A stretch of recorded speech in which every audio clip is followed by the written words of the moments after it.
Okay, welcome everybody. So this is part two of the Mimer, Haleluya.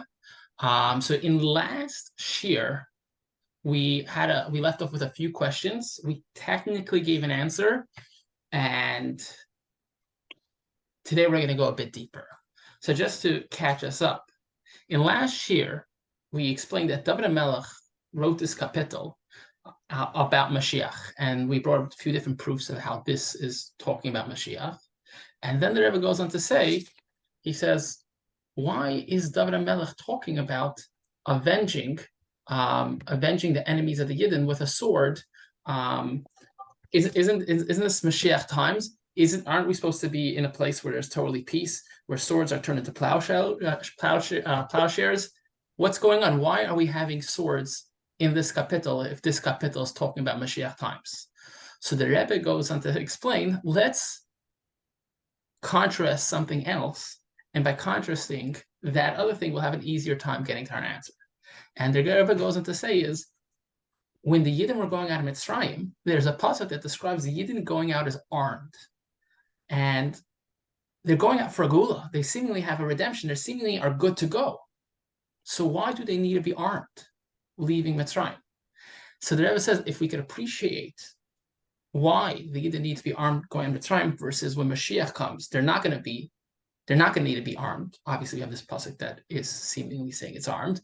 But let's first contrast this idea that going out of Mitzrayim, you need to be armed, versus going out by the ultimate gula, we're not going to have weapons, we're not going to need armory. So the question would be is, once we have that contrast, we'll have a better insight to why when Mashiach comes, seemingly there's going to be a use for a weapon, and we'll find out what exactly that use is. So the Rebbe went on to explain that let's analyze what is the weapon on a spiritual plane, and he brings down a Gemara where the Gemara explains that saying Krishma is like a double-edged sword, and the Zohar comments that what is this double-edged sword? This is Shem Havaya. Shem Havaya is a double-edged sword, and Shem Havaya, when Hashem comes in the form of Shem Havaya, he chops down things that get in his way. So here we have Hashem coming into the world in the format, the way he wants to express himself as Shem Havaya, and there's obviously things that are not letting him express, obviously not letting it's God, so he gets to do what he wants, but there's things that are seemingly challenging this full expression, and Shem Havaya chops it down. So we want to say is, what is this thing that seemingly gets in the way? This is Klippa, and Klippa has two pipelines, two places where it gets its nourishment and stays alive and gets more energy, unfortunately, and continuously seems to basically have a life of its own, denying God or denying God as king, Hashem being able to fully express himself. So where does Klippa get its nourishment from? Klippa gets its nourishment from the first place is when Hashem is relating to the world from a very exalted place, from a very high place. At this point, Hashem is coming across as a God that is way beyond, and therefore there's room for klippas. There's room for entities that seemingly say Hashem is not fully in charge, Hashem is not fully one. There's room for them because at that point Hashem seemingly is not caring about the details, and klippa gets energy from there. The mashal they brought, the example they brought was a spider in the king's room. The spider in the king's room, everyone's in the king's room focusing on the king. So nobody cares that the spider is eating the dust, eating the crumbs, right? And the second place Klippa gets nourishment from is when Hashem symptoms himself.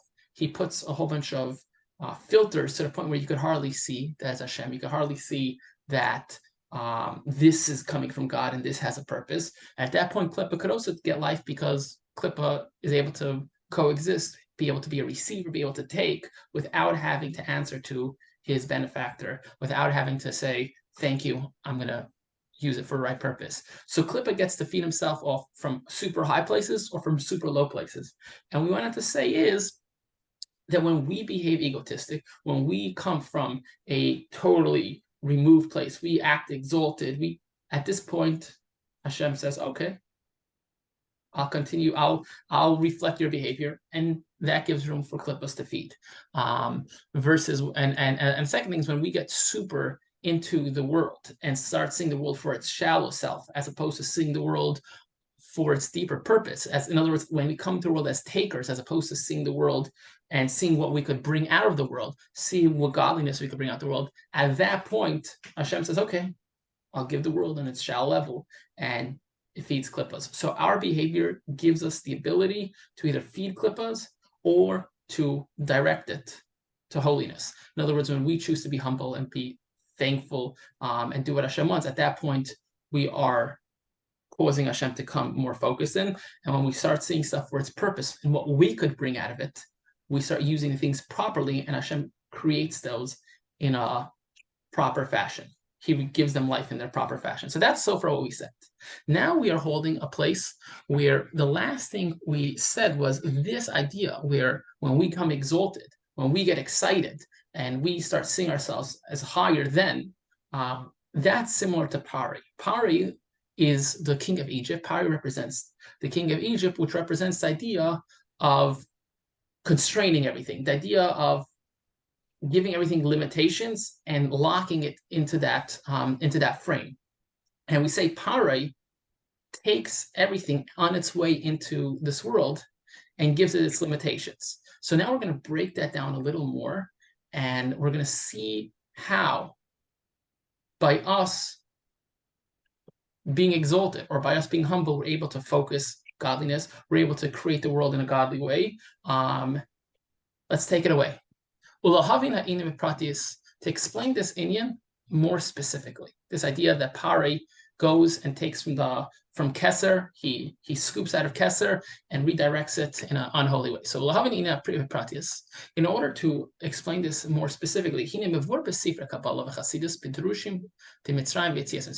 it's explained in Kabbalah as well as Chassidus, in the Maimarim that speak about Mitzrayim, Egypt, in the going out of Egypt, the Exodus, the Mitzrayim, Kumeitzar, Hagarin.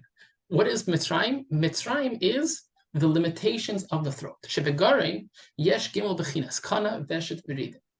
In your throat, which your throat is connected from your head to your heart to the rest of your body, as we're going to break down in a few seconds. In your throat, there's three things going on. You have the kana, which is the windpipe. The veshet is the food pipe. V'ridim is the muscle, the veins, the things moving these pipes. Now, these things in the spiritual level, in the world at large, is represented by three ministers of Pari: Sarah Mashkin, Sarah Tabachim, and Sarah Eifim. Right? We have three characters that run Pari's palace in the Chumash. When Hashem talks about Pari in the Torah, he tells us there are three people mainly running his parties. Right? There's a Sarah Mashkin, which is the person in charge of drinks, wine, and so on. Sarah Tabachim, the butcher, Sarah Eifim, and the baker.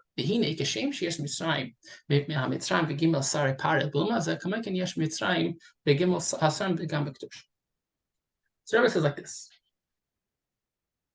Just like in Mitzrayim and Pari, they have three different characters who are going to box in, are going to constrain and limit the godly blessings we have in our life, limit the way we see the world. Same too in Kedusha, there's going to be things that compartmentalize and make holiness available. In other words, Egypt, Mitzrayim, represents the idea of limitations. It boxes everything in. But is boxing things in necessarily evil? Is giving things its context necessarily evil? The answer is no. The Rebbe actually asks in a Sikha, he says, when Mashiach comes, we're going to go out of the ultimate Mitzrayim. Is there going to be no context? Is everything going to be totally one where there's no limitations and there's no difference between Atzilus, Asiyah, Bria, Tzira? It sounds more like a spiritual Mashiach, as opposed to, we know that the ultimate Mashiach, the ultimate Gula, is going to be with a physical world. So it sounds like there is going to be context. There is going to be sort of say limitations and restrictions, context, compartmentalizing. So that explains is these days we see new levels, new things that we're going for as a limitation, as threatening, as, oh my God, I'll never make it. Oh my God, I have to do that. Versus when Mashiach comes, we're going to see this thing that we're going against, and we're going to say, okay, what's needed here? Oh, it's a this and this. Okay, that's what it needs from me. Oh, it's it's a beautiful house. Oh, it needs from me a mezuzah. It needs from me a shear. It needs from me a beautiful family.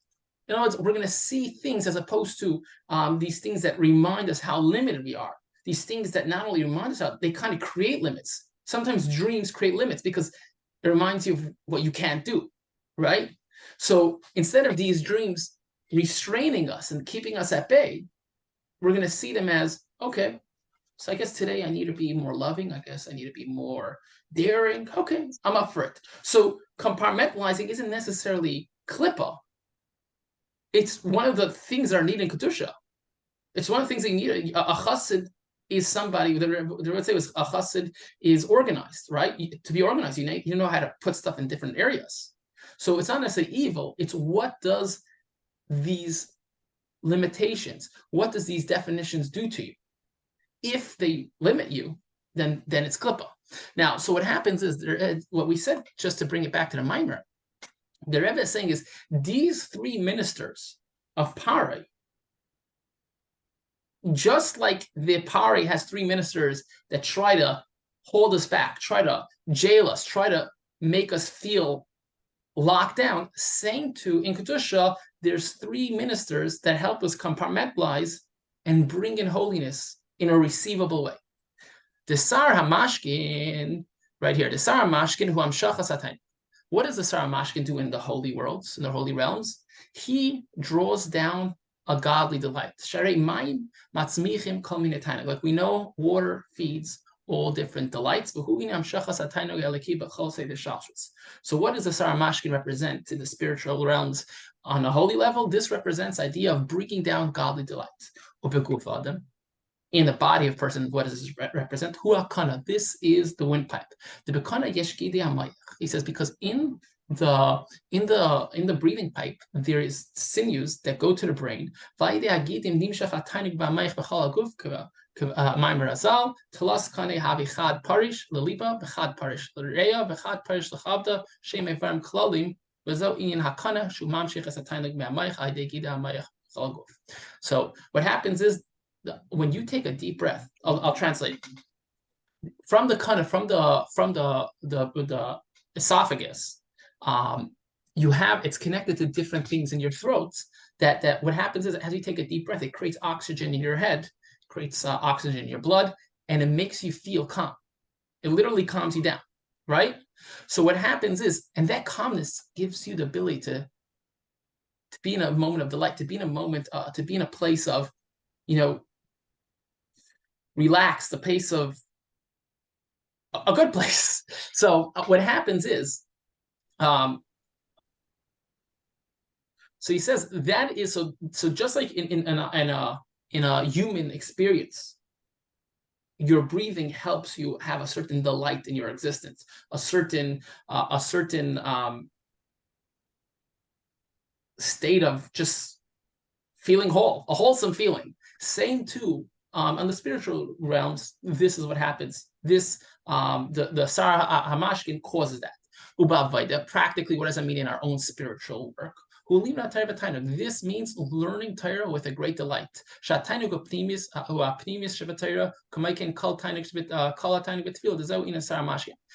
and this tainug is the pneumius of Torah, which could be translated as Chassidus, or it can mean realizing that this is God's thoughts, coming to a piece of Gemara with the realization that you're spending time with Hashem, right?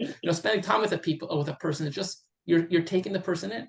If you're in conversation, you're taking in his ideas. So learning Torah with a certain awareness that this is spending time with Hashem. I'm hearing how Hashem thinks about things. I'm hearing how Hashem breaks down things when he's using logic, right? So he says, and also a certain delight when you're sitting and davening and experiencing Hashem. This is what it means to do the avodah of Sar HaMashkin. So just in short, we have the Sar HaMashkin. The Sar HaMashkin in Kedusha is the ability to take godly delight, godly wholesomeness, and experience it in the worlds. In our own avodah, on a human experience, it's felt, it comes down in the realms, and it's felt in just breathing. There actually are just an interesting insight. Someone came over to the Rebbe and asked him why by Chabad Hasidus there isn't so many Mishalim, right? In a lot of other Hasidus, there's long stories, but in Chabad Hasidus, they're very similar Mishalim and very short. So the Rebbe explained that in Chabad Hasidus' Mishalim, it's not only a mashal, it's a reality that is the same thing, just in a lower level. So, for example, you have the chassan and kal, the husband and wife, and it's Zah and Malchus. So when you want to create movement in Zah and Malchus, you create movement in the husband and the wife. You want to create movement in the husband and the wife, Zah and Malchus, create movement up there. So in other words, they're intertwined. So why when we breathe, do we feel at ease? Do we feel a certain sense of wholesomeness? It's because up there in heaven, the breathing represents a certain acceptance of Hashem. But anyways, back to the inside. He says like this about so Vesarata Bachim. So Vesarata Bachim Bavaidu Hu Inyan Resichas Hadam B'Kedusha. So what is the butcher in holiness represent? It represents the ability to get excited about holiness, excited about godliness. Shehu B'Chinus Ava Krish Be'esh, which this is the idea of loving Hashem at like a fire at flame, just like a fire is rising up and trying to lose itself into heaven.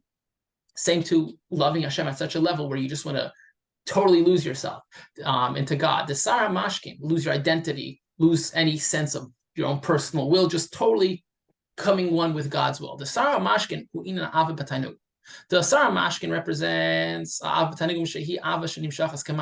which is sitting in godliness. It's sitting, you're in it.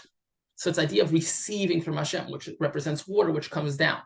Versus the Sarat HaBachim, versus the Sarat HaBachim represents a fiery love, which that is more passionate, running towards. You're trying to get lost in. Versus Ava B'Tanugim, you're right there. You already have it. So that is what it means practically in Avodah. That's what it means on the spiritual realms. The Sarah Eifim hu Torah, versus Sarah Eifim represents Torah, the actual learning behind it. Even though 1 second we just said the previous minister, the minister of drinks represents Torah. Says that is the Sarah Mashkin represents the delight, the wholesomeness, the wholesome feeling of learning Torah. But Torah, actual learning represents the baker. The Torah nikra chita, like we know, Torah is called chita, b'gematria chav beis. Chita has the same gematria numerical number as 22. Chav beis eisen deraisa. Mechita tzarich lasis lechem k'moshe nemar l'chu lachmu b'lachme. So right, so and from wheat you want to turn into bread. Torah represents bread. Torah is called wheat, and you want to turn your Torah into bread. Now, how do you turn your wheat, your Torah, into proper bread? How do you turn your wheat into bread? This is through cooking it. How do we know this? So it's actually interesting. This is originally said as a curse. It says 10 women will bake their bread in one oven. In other words, it's basically saying that they're going to have so little food, they're going to be able to feed themselves all with one oven cooking. In other words, that's the only food they're going to have. But Chassidus says it's actually a blessing. Chassidus shows the deeper secrets in everything. In fact, this week's parsha, we're going to have the rebuking and the potential curses, and Chassidus goes and shows how each one is really a potential blessing. So this is one of the curses. I forgot if it's this week's parsha or Kaisai, but either way, the Rebbe is saying is 10 women cooking in one oven. The Tanurhu Chamimus Ava Krishbesh. What does an oven represent? This represents a certain excitement, a fiery excitement for Hashem. The Echad, and what does it mean? One. We said it, the oven, the one oven. He says, this is the oneness of the world, God. The Tanur, the Tanur Echad Hainu Akach Varish Ve'esh Ve'in Shalom. So what does it mean? You cook your flour in order to make bread in one oven. It means you have an excitement, you have a fiery love in the idea of oneness of Hashem. You have two inyanim. We have the idea of the fire, the actual oven, which represents a fiery love. And you have the idea of the oneness of the world, which this is much greater. So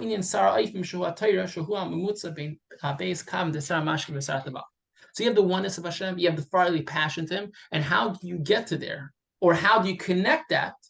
This is through a fire, this is through actually learning Torah, the medium to get to that. So what do we say here? We say like this. Mitzrayim of Klippa is trying to limit and restrict you and say you're incapable of doing many things. And it has three ways of breaking you down, as we'll learn in the next ice. But these three abilities also have a Kedusha aspect. And they are able, the Kedusha aspect is able to compartmentalize and use and break down godliness to a point where you could experience it, to the point where you could come one with it and eventually come one with Hashem. The first Indian that you're trying to bring into yourself is the Sarah Mashkin. You're trying to feel how Hashem is one. That brings in a certain light. It brings in a certain wholesomeness, a certain belonging,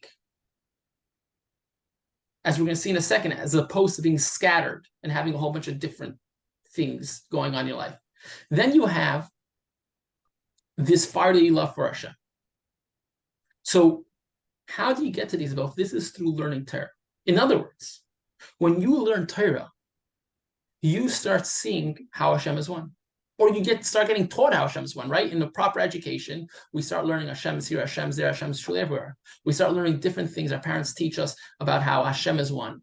And we start having in our life a certain direction, a certain encompassing feeling, a certain wholesomeness that Hashem is everywhere. And in order to actually fully sit in it, you need Torah. And also in order to actually care, in order to actually want to come one with this oneness, you need Torah. Because the more you're going to learn about Hashem, the more you'll create a fiery love for Hashem. What gives you this ability to feel the oneness? What gives you the ability to have a passionate love for Hashem? What gives you the ability to actually in Torah? Thank God, there's Mitzrayim de Kedusha, there's compartmentalizing of holiness, and these tools give you the ability to receive this, experience this, and grow from this. Now, now these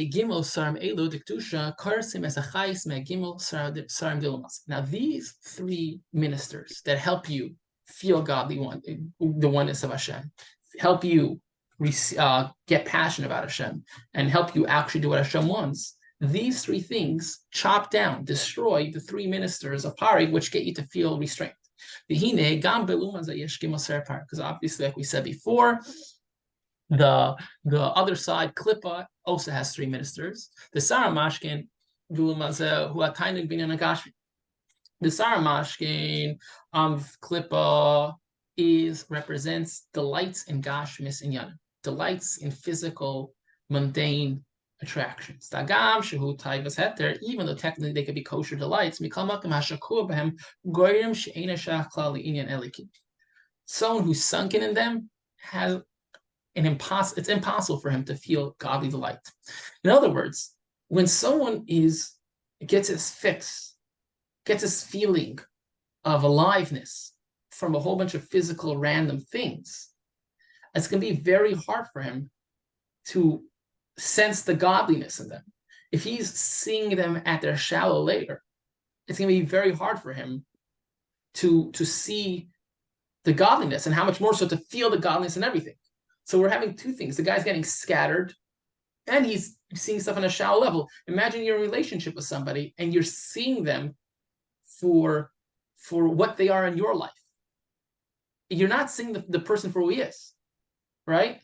And how much more so you're not seeing how everybody has a divinity. Everybody has a godly, deserving respect, because we're seeing stuff at a shallow level. So if I'm finding all my delights from random things, I'm getting my fix. I'm feeling whole. I'm feeling human. I'm feeling, obviously that's a higher level of feeling human, but if I'm feeling good, from all these random things. First of all, I'm scattered because it takes so much of different things to make me feel alive again. So there's a scattered feeling. And besides for the scatteredness, even if I was not get scattered, I'm going to have a hard time seeing stuff as this idea that everything is for Hashem. Versus, let's go back. The person who has this oneness of Hashem, every single thing he does is for Hashem. He supports his family for Hashem. He goes to his job for Hashem to support his family. Everything he's doing has a certain wholesomeness, a certain oneness, which makes him constantly feeling a wholesomeness. Now, he says, "V'sara tabachim hu sichas adam midvarim gashim v'gam bedvarim chumri." Now, what is the minister of meat, the minister of butcher? This is getting excited about. Give me a second.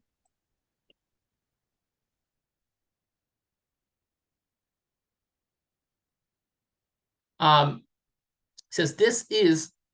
Sorry, something happened here. Okay, it says this is getting excited about physical stuff. Now, when you get excited about physical stuff, you have a hard time getting excited about more abstract stuff, right? It's easier to write a song about a car, about a romance, right? Because these things, it's easy to relate to. Versus when you are trying to fall in love with something more abstract, get excited about something more abstract, it demands work, right? If you could get your fix for $10, you're gonna have a hard time working towards $100 or $1,000 to get your fix.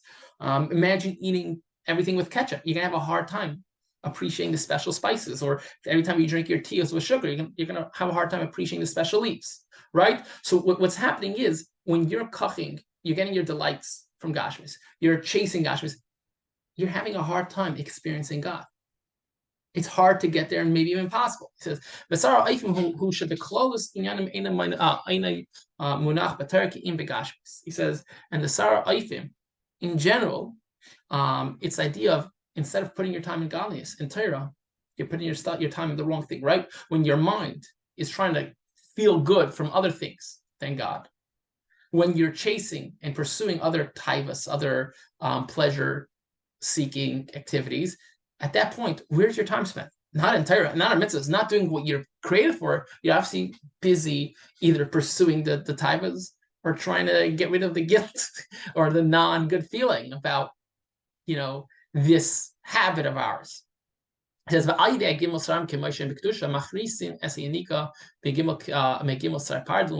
and through these three sarim of Kedusha, like we're about to break down, you break down the three sarim apart. He says,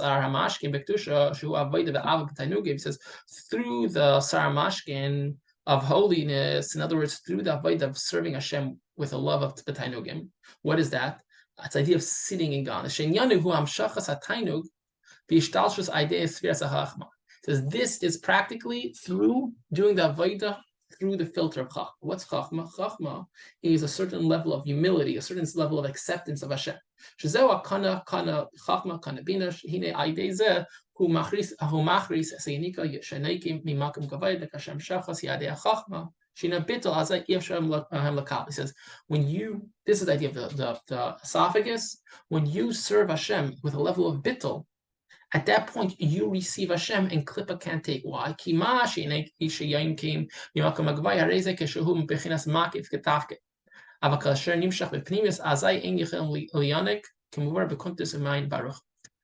this.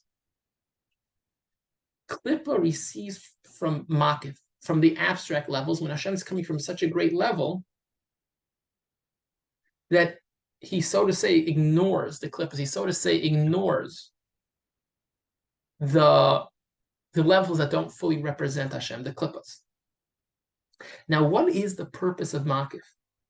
The purpose of Makif is not to remain Makif. Why would Hashem give us Makif? The purpose is to just be Makif. The purpose of Makif, the purpose of Hashem coming at a higher level, is actually to introduce us to a higher way of dealing with the world. In other words, Hashem comes and treats the world the way the world is, and then he comes and shows us how to treat the world the way God is. And that's what Makif is. And the goal of it is to invite us to show up to the world like God. Obviously, we're not God, and obviously we're not able to fully, but we're able to step in the image, we're able to be an extension of him. At that point, what was makif becomes pnimi. Obviously, to level to, but the purpose of makif is pnimi. So what happens is klippa could only receive when what's makif remains makif. But as I show up with chachma, as I show up with a certain level of bittul, and play the game instead of by the world's rules, I play it by God's rules. At that point, I become a perfect pipeline, a perfect kana, perfect esophagus to receive the higher level godness. At that point, there's no more makif. It's pnimi. At that point, it's still a greater level. So you could say it's still makif to a degree, but at that point, it's totally focused on me.